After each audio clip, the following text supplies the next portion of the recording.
தலைமறைவா இருந்த சிம்பு பிறந்த நாள்ல வெளியே வந்தாரு. நடிகர்களோட பிறந்த நாள்னாலே பிரம்மாண்டமா கேக் வெட்டிக்கிட்டு ரசிகர்களோட கொண்டாடிக்கிட்டு அனாதை இல்லங்களுக்கு போய் அன்னதானம் அப்படி இப்படின்னு பண்ணிக்கிட்டு நண்பர்களுக்கு பார்ட்டி கொடுத்துக்கிட்டு ஒரே கலைய கட்டும்.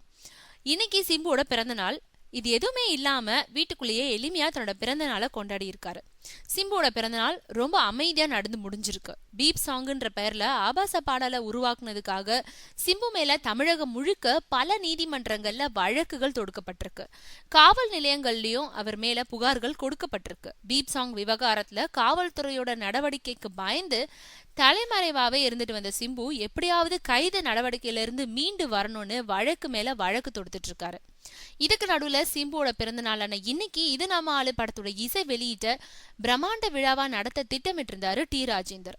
ஆனா கடைசி நேரத்துல அந்த விழாவை ரத்து செஞ்சுட்டாரு. அதோடு இது நாள் வரைக்கும் தலைமறைவா இருந்துட்டு வந்த சிம்பு இன்னைக்கு தன்னோட பிறந்த நாளுன்றதுனால வெளி உலகுக்கு வந்திருக்காரு. பிறந்த நாளை முன்னிட்டு தன்னோட வீட்டுல தன்னோட ஃபேமிலியோட ரொம்பவும் எளிமையா கேக் வெட்டி பிறந்த நாளை கொண்டாடினாரு.